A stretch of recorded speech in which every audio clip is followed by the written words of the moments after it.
जय श्री लक्ष्मी नारायण। मेरे प्यारे प्यारे भाइयों, माताओं और बहनों, आइए कार्तिक मास के 23वें अध्याय का पाठ करते हैं।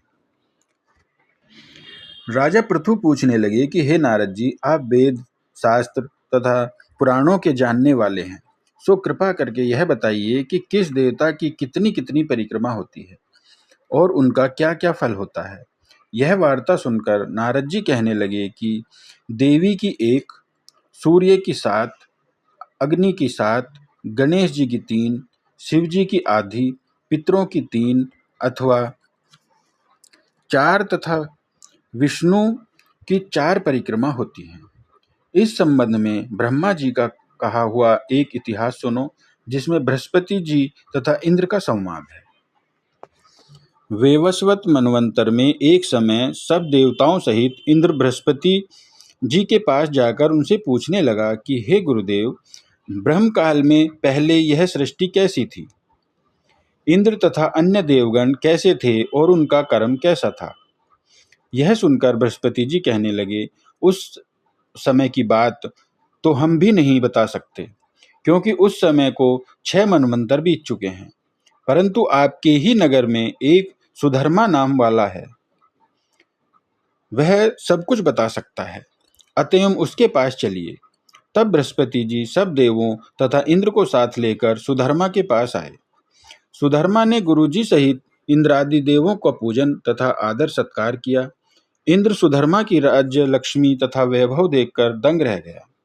तत्पश्चात कहने लगा कि हे सुधर्मा, इतनी लक्ष्मी तुमको कैसे प्राप्त हुई? तुमने कौन सा यज्ञ, दान अथवा तप किया था?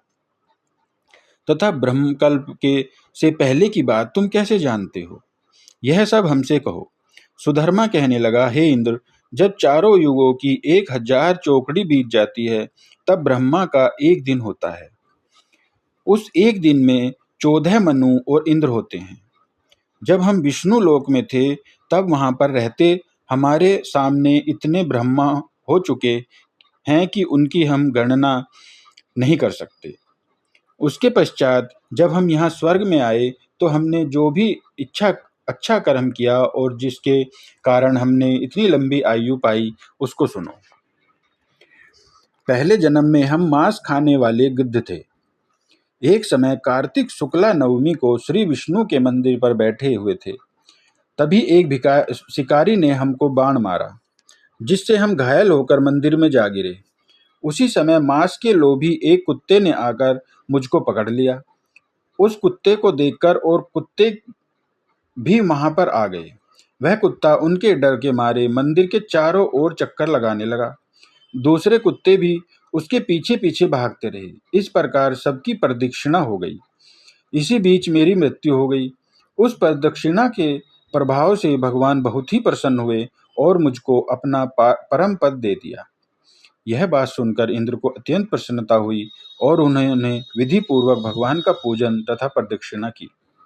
नारद जी कहते हैं, हे राजन, कार्तिक शुक्ला नवमी सतयुग के आदि तिथि है।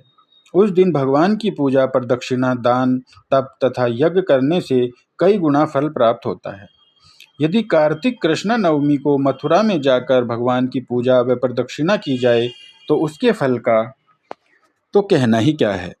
प्रदक्षिणा करने में जितने पग उठते हैं, उसके उतने ही कुल बैकुंठ में जाते हैं। यदि मथुरा पूरी दूर हो और तो अन्य किसी स्थान पर प्रदक्षिणा करे।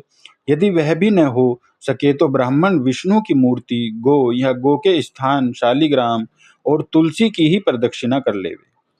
समुद्र पर्यंत सारी पृथ्वी की परिक्रमा करने से जो फल मिलता है, वही शालिग्राम तथा तुलसी की प्रदक्षिणा करने से प्राप्त हो जाता है।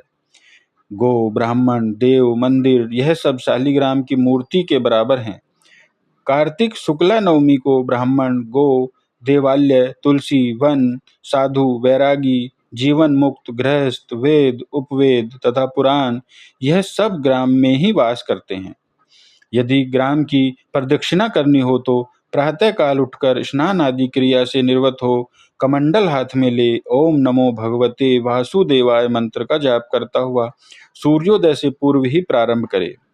ब्राह्मण, देव स्थान तथा शालिग्राम की मूर्ति की प्रदक्षिणा सूर्योदय के बाद भी की जा सकती है। तो यह था कार्तिक मास के 23वें अध्याय का पाठ। आइए अब भगवान की प्रिय तुलसी जी की कथा सुनते हैं। एक बूढ़ी माई होती है। वह कार्तिक मास में तुलसी जी की पूजा करती और रोज यह कहती थी, तुलसी माता सत की दाता, मैं बिड़ला सींचू तेरा, तू कर विस्तारा मेरा।